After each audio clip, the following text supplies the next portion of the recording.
আমি আপনাদেরকে একটা গুড নিউজ দিয়েছি, আমরা রবিবারের মধ্যে আমরা টিকার কাজ শুরু করতেছি ইনশাল্লাহ। ইমার্জেন্সি টিকা দেওয়া শুরু করব, আশা করছি আল্লাহর রহমতে আমরা এটা কন্ট্রোল করতে পারবো। এখানে প্যানিক হওয়ার কিছু নাই।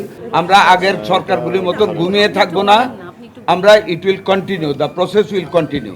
আমাদের যেটা আমরা কিনতে যাচ্ছি ইউনিসেফের কাছ থেকে টাকা পয়সা আমরা সব করে ফেলেছি, সেইটা দিয়ে ওদেরকে রিপ্লেস করব। নাম্বার 3, এইটার রবিবার থেকে আমরা ফিল্ড লেভেলে ভ্যাকসিন পুশ করা ইনশাল্লাহ শুরু করার জন্য কালকে এবং পরশুদিন 2 দিন আমরা ম্যাটেরিয়াল সাপ্লাই দিব প্রত্যেকটা উপজেলায়। 200-র বেশি সার্ভিস ও ফিচারে লেনদেনের সব বিকাশ অ্যাপে সম্ভব। আফটার দ্যাট আমাদের সকল ফিল্ড লেভেলে যারা এই কাজটা করে তাদের ছুটি বাতিল করা হয়েছে, যাতে করে নন স্টপ আমরা ভ্যাকসিন চালু করে দিতে পারি। এই ভ্যাকসিন কতদিন চলবে? যতদিন চলে ভ্যাকসিনেশনের ততদিন চলবে। এক জায়গায় হতে পারে ওই দিন বেবিরা অ্যাকোমোডেট হবে না, একখানে টাইম একদিন বেশি লাগতে পারে। এইভাবে আমরা টোটাল জেনারেশনটাকে কাভার করার জন্য যেই কয়দিন লাগবে ওই কয়দিন আমরা করব। এইটা is not a campaign, it's a emergency start of the vaccination. এটা কন্টিনিউ করব আমরা। ইপিআই স্কিম এটা রুটিন যেটা ওইটা কন্টিনিউয়াস থাকবে, চলমান থাকবে, এইটা চলমান থাকবে। আমাদের টোটাল কথাটা হলো আমরা অতীতের গভর্নমেন্টের মতন এটাকে কোনো গ্যাপ সৃষ্টি করব না। কন্টিনিউয়াসলি যদি লেফট ওভার থাকে ওইটা আমরা পর্যায়ক্রমে আমরা এই ভ্যাকসিনগুলি দিয়ে যাব। এইটুকুই আমাদের এই পরিকল্পনা। এরপরে কি জানতে চান বলেন না? না, আমাদের ওই যে মানে ফার্স্ট প্যানিকের পরে যে বাচ্চাগুলি 33 মারা গেছিল আর এইখানে একজন মারা গেছিল, একজন মারা গেছে। Total death in the country I think it are not more than 40। ইনশাল্লাহ we have been able by the graces of almighty Allah to arrest the emergency situation by supplying ventilators. আমরা অনেকগুলি ভেন্টিলেটার যেটা অভাব ছিল, আমাদের চেষ্টার কোনো ত্রুটি নেই বর্তমান সরকারের। আমরা ভেন্টিলেটার সাপ্লাই দিয়েছি, রুগীদের আমরা ইমার্জেন্সি ট্রিটমেন্ট দিচ্ছি। আপনারা জানেন আমাদের ডাক্তার শর্টেজ ছিল, আমাদের নার্স শর্টেজ ছিল, অ্যানেস্থেসিয়াসিস্ট শর্টেজ ছিল। সমস্ত কিছু আমরা অ্যাটাচ করেছি অন ইমার্জেন্সি বেসিস এবং অ্যাটাচমেন্ট আমরা সব জায়গায় দিয়েছি। ডিএনসি থেকে আমরা 1000 বেডের উপরে দিয়ে রেডি করেছি। মানিকগঞ্জে আমরা আইসিইউ নতুনভাবে 8 বেডের আমরা করেছি, পদ্মার ওপারের রুগীর জন্য আমরা করেছি। প্রত্যেক জায়গায় আমরা we are facing the problem, but we are able to face the problem. এবং আমরা সার্থকতার সাথে আমাদের সম্মানিত ডাক্তাররা চেষ্টা করে যাচ্ছেন, স্টাফরা চেষ্টা করে যাচ্ছেন, আমরা চেষ্টা করে যাচ্ছি। ভ্যাকসিনেশন চলবে, কেয়ারও চলবে ইনশাল্লাহ। মিজেলসের যে আক্রান্ত হওয়া এবং মৃত্যু নিয়ে কিন্তু আমাদের সারা দেশে একটা প্যানিক শুরু হয়ে গেছে।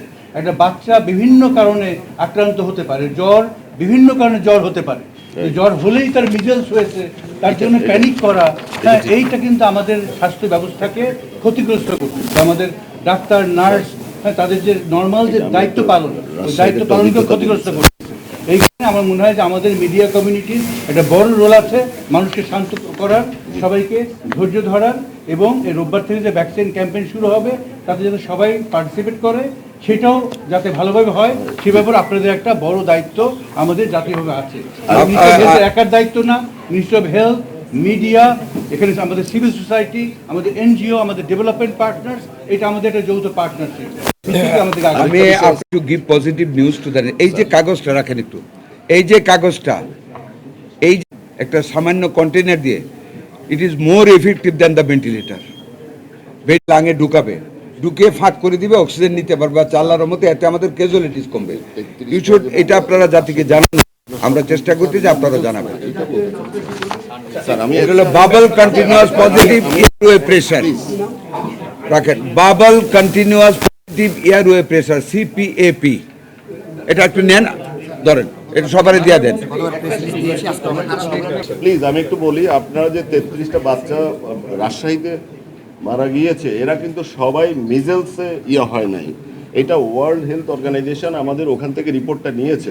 দেখা গেছে 15টা বাচ্চা মারা গেছে শুধু মিজেলসে, স্যার। ওদের রিপোর্টে হুর রিপোর্টে আছে 15টা মারা গেছে। ল্যাবের মাধ্যমে কনফার্ম হয়ে যাবে। জি স্যার, ল্যাবের মাধ্যমে কনফার্ম হয়েছে আমাদের। সবাই কিন্তু মিজেলসের না, এই হসপিটালে যে আসছেন নিউমোনিয়া নিয়ে, সবাই কিন্তু মিজেলস না।